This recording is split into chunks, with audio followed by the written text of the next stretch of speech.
Arc 6, Chapter 15. Scattered to the sand, Subaru's fingers wrapped around the slender, white neck. As Subaru tightened his hold using the entirety of his strength and felt the creaking of neck bones underneath his palms, he felt like something was quite out of place, like it was a girl's slender neck. Ram was being straddled, her neck being strangled by someone with all their might. A groan escaped from her lips. Her noble features were warped in agony, and drool could be seen dribbling down from the corner of her rosy lips. Her red tongue danced from side to side, searching for freedom inside of her mouth. She thrashed her arms and legs about, desperately resisting him. Ram. Subaru could not possibly put up a fight against Ram were she to put up a serious resistance. She had managed to beat Garfield for a bit back at the sanctuary by herself, and even if she had not, she was a woman that should be well acquainted with the art of self-defense. It would be reasonable to assume that she should possess multiple ways to restrain him and deal with a situation of this ilk, in which she had been seized from above by a man like this. However, that would boil down to whether she could at least get one of her limbs free or not. Subaru, invisible providence. Ram, gah! Subaru set free the dark emotions within his chest as he strangled her neck, a creak sounding. The dark, invisible sediment took shape and helped keep Ram's arms and legs firmly pinned down now. With her limbs pinned down, Ram was unable to struggle about effectively. Her breath would soon stop so long as he continued to put his strength into strangling her neck. Ram, too, would have regretted her reckless remarks from earlier if she stopped breathing. Subaru would be able to make her pay with her life for having wounded his heart with her misdirected, callous remarks, and for her ungrounded, thoughtless remarks spurned by her selfishness, and for having spoken light of Rem, for thinking he never cared for her. Subaru, it's you who's at fault. It's you. Ram was detestable, Ram was detestable, Ram was detestable. All of those little things that piled up poured out one after the other. He put his hatred into the fingers which were strangling her neck. His nails dug into her pale skin, and blood trickled down. Ram. Ooh, hick. Ram turned her eyes full of hate at Subaru, who was breathing heavily and relishing the touch of hot blood at the end of his fingernails. What was with that inflexibility in the light pink irises that gazed at him, while the light of her life was about to be snuffed out? It's as if they were complaining, saying, Ram will not truly die by having her life taken. He decided that he would gouge out her eyes after he strangled her to death. Subaru, gonna rip you apart piece by piece, bitch. You, when I think of you looking at me with that face, a spitting image of Rem's, it makes me wanna hurl. Ram. Subaru, oh, what is it? I can't hear you. If you got something to say, then say it clearly, Ram. La. Ram wheezed something out that overlapped with the last syllable of Subaru's abusive tirade. For a split second, Subaru narrowed his eyes to the echo of that sound. Then the sand beneath Subaru, who was pushing Ram down, exploded and both of their bodies were blown away. Subaru, W-H-A? Ram, gah. Subaru was showered in sand by the sudden blast, which got inside of his mouth and eyes. He toppled down towards the back to the taste of sand and pain. Ram, too, had been caught up in the explosion, and her small body had taken the brunt of it as she tumbled away from him. Bearing cuts from the explosion, the blood Ram spilled had spattered across the sand. However, Ram had escaped from Subaru's clutch. That was the fact of the matter. Subaru, Ram, you used fucking magic. Ram. I had enough time to take a gasped breath. That is all I need, to be able to chant Gah. Ram picked herself up from her knees. Her breathing was in a feeble state. She had barely managed to chant out her wind magic, Fula, whilst her neck was being strangled. Unable to afford to miss, and unable to aim accurately, she had instead aimed underneath her. As a result, she had dragged both herself and Subaru into the blast and escaped from danger. Subaru. TCH. Ram. As soon as he came to that realization, Subaru turned his hand to the back of his waist and pulled out his whip. At the same time, Ram retrieved a short wand from her bosom, letting her fighting spirit well out, showing that she was prepared for battle. Ram, as a magician, had the capacity to deliver one strong blow, but even Subaru would not be bested when it came to attack speed. The swift nature of the whip was one that was favored even by the big guns of this world. He should crack his whip straight at her unperturbed-looking face, so to make it one that he had never have to see again. Subaru, even if you start crying and apologizing, it's far too late. Ram, that is my line. There is no value in letting an uncaring sex freak like Yubarusu meet Rem, turn to pieces and wither upon the sand. Subaru, whatever you say. Subaru's resolve in dealing with Ram, who had softly let her murderous intentions flare up, stiffened as well. Making use of the light of the lantern which had dropped down between them, both Ram and Subaru continued to glare at each other, moving around each other in a circle as they slowly tried to get within striking distance. And just as the lid was about to be blown off on them slaughtering each other, just a few seconds before that happened, Stranger, "Aight, that's enough." Subaru and Ram. The sound of violent applause echoed throughout, and both Subaru and Ram's faces jerked up on hearing its withered timbre. The one who had interrupted them, Anastasia, was looking down on them from Dragonback. She glared at the two who had been on the verge of trying to kill each other in turn, still sat alone on top of Patrash. "Anastasia, that's enough. I don't think it's acceptable that both of you are glaring at each other with such angry looks on your faces, despite us all baying on the same side. There ought to be limits no matter where we are." Subaru, limits. Of course there's limits. And the one who stepped over them and said something that she never should have is that girl there, is an IT. That's why I'm making her pay for it. Anastasia.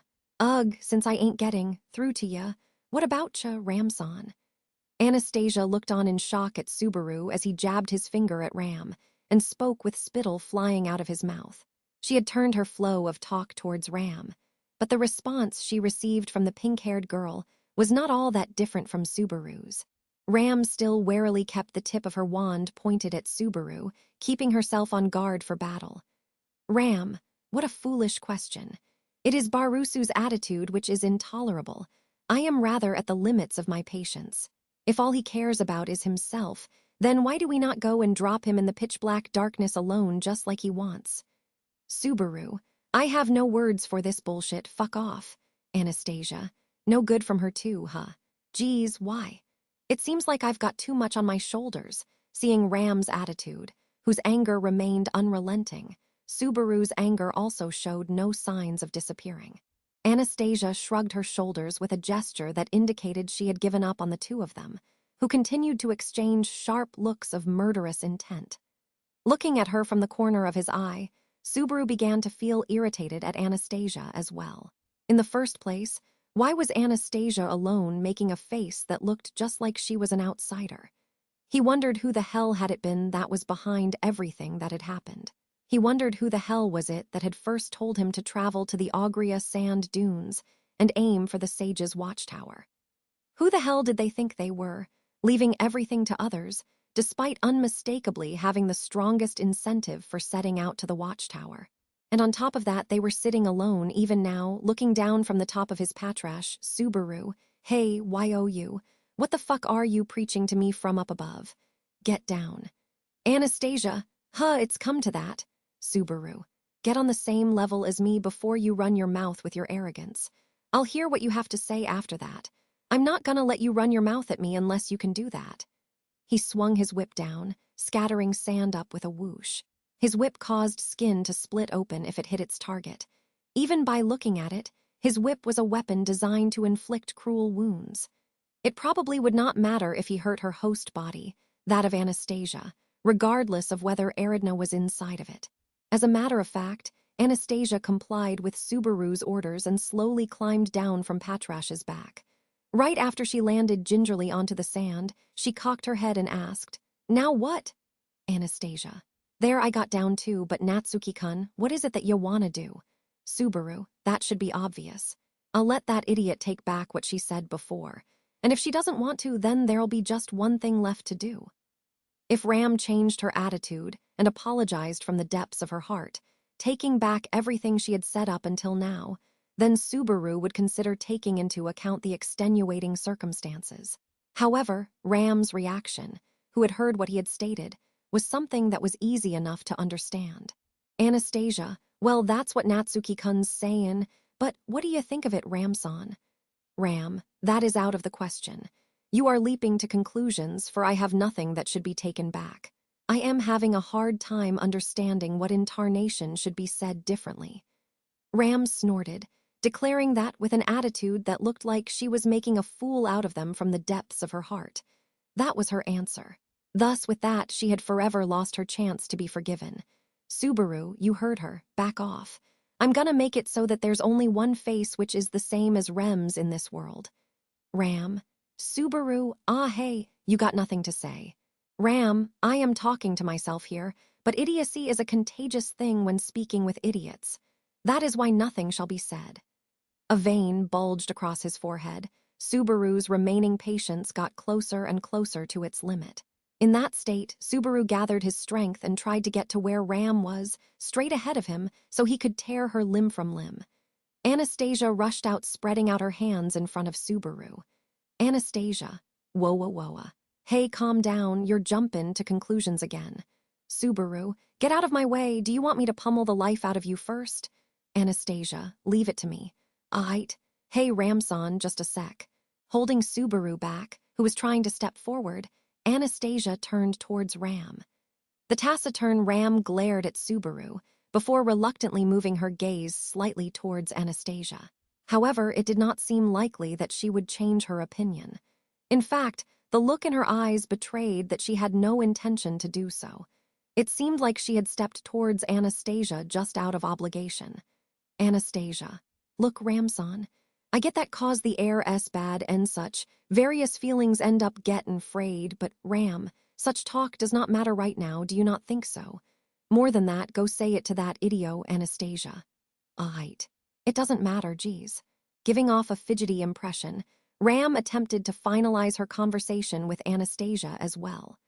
For the first time, she had moved her face away from Subaru and looked dead-on at Anastasia. The reason was because she had felt a sudden impact. An impact which had pierced into her body, more precisely, into the left part of her chest, the thick knife which Anastasia held in her hand. Ram, Anastasia. I had to eyeball a decision. Which of you'd be useful? Can you forgive me? She twisted her knife and pulled it out from the wound. Ram looked down at the fatal wound that had been birthed on the left side of her chest as blood tricked out from the corner of her lips. Then, she looked up at Anastasia, who had raised her hand up with a smile on her face and collapsed in front of her. Ram feebly fell down onto the sand. The blood that gushed out of her continued to be soaked up by the parched sand. Subaru, ha? Subaru looked at the scene with his own eyes, at a loss at what had occurred. The palm with which he held his whip trembled, and his molars creaked in anger. Subaru, why did you? Anastasia, since you were goin' about it slowly, Natsuki-kun, didn't it seem like you'd have ended up killin' each other if Ramson's vigilance couldn't be loosened? What I do if both of you got injured or both of you died? I can't escape from this place all alone, you know. Anastasia cocked her head at the angered Subaru, her face showing no ill will. Her words made logical sense, but what could he, who was crushed by logic, do about this fury of his? His urge that he should have attacked Ram was still uncontrollable, and his rage was still bottled up. Anastasia, or are you feelin' like talkin' out your annoyance on me? Subaru. Anastasia, don't you think it's stupid to get seized up by your current rage and lose sight of the goal? I think that 's enough of gettin' rid of companions for the time being. Anastasia's words continued to quench his fury as if she was slowly pouring water on them. It was certainly as she had stated. Continuing to get rid of the thinking minds which had come this far was foolish. Moreover, Anastasia, or rather, Eridna was their guide for their journey to the Pleiades watchtower. It was dubious whether her knowledge had come in handy, but casting her aside would be regrettable.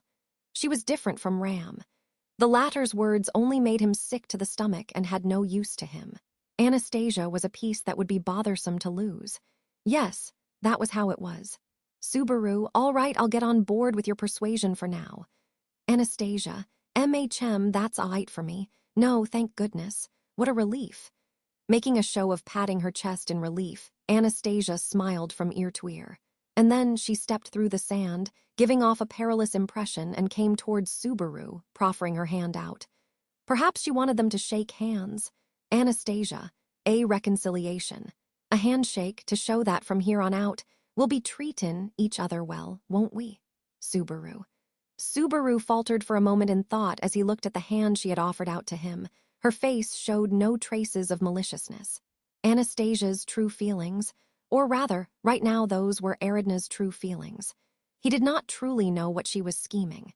He was neither comfortable nor optimistic enough to think that everything she had spoken was the truth.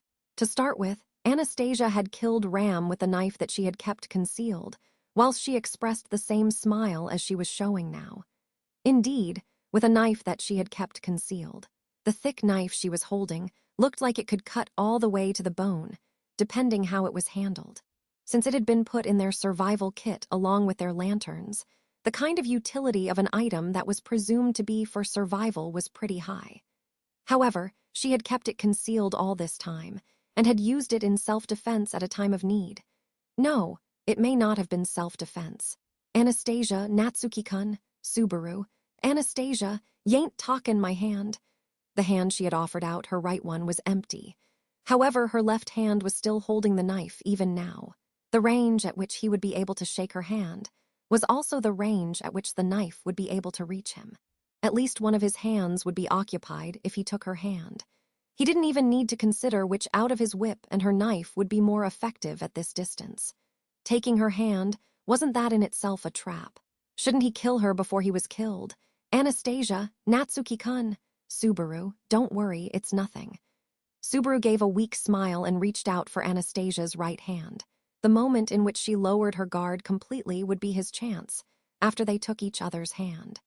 Invisible providence. He once again invoked the unseen hand, and the black magic hand slowly fixed its sights onto Anastasia's slender neck.